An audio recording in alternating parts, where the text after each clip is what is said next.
नमस्कार, आदाब। मैं एहतशामुल हसन आज की बड़ी खबरों के साथ। जीएसटी काउंसिल का ऐतिहासिक फैसला, अब केवल 2 मुख्य स्लैब। दिल्ली में हुई जीएसटी काउंसिल की 56वीं बैठक की अध्यक्षता वित्त मंत्री निर्मला सीतारमण ने की, जिसमें सभी राज्यों के वित्त मंत्री भी शामिल हुए।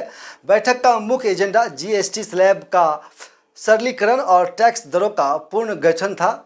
काउंसिल ने बड़े बदलाव करते हुए तय किया है कि अब देश में केवल 2 मुख्य स्लैब होंगे, 5% और 18%, जबकि पहले 12% और 28% स्लैब भी था, जिसे समाप्त कर दिया गया है।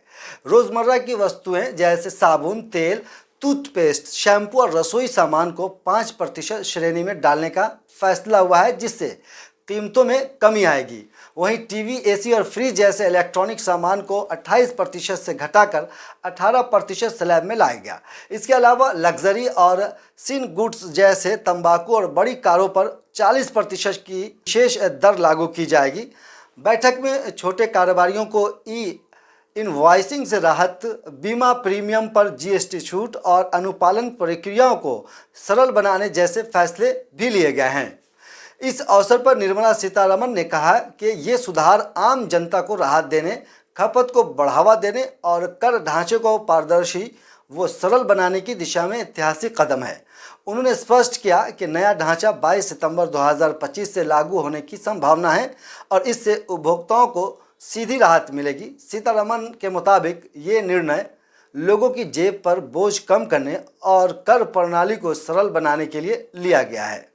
अगर हम प्रतिक्रियाओं को देखें और इसके असर पर नज़र डालें तो उद्योग जगत ने इस फैसले का स्वागत किया और कहा कि इससे मांग और रोजगार दोनों बढ़ेंगे।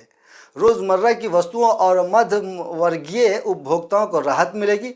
हालांकि कुछ राज्यों ने राजस्व में संभावित कमी की आशंका जताई और केंद्र सरकार से मुआवजे की मांग की।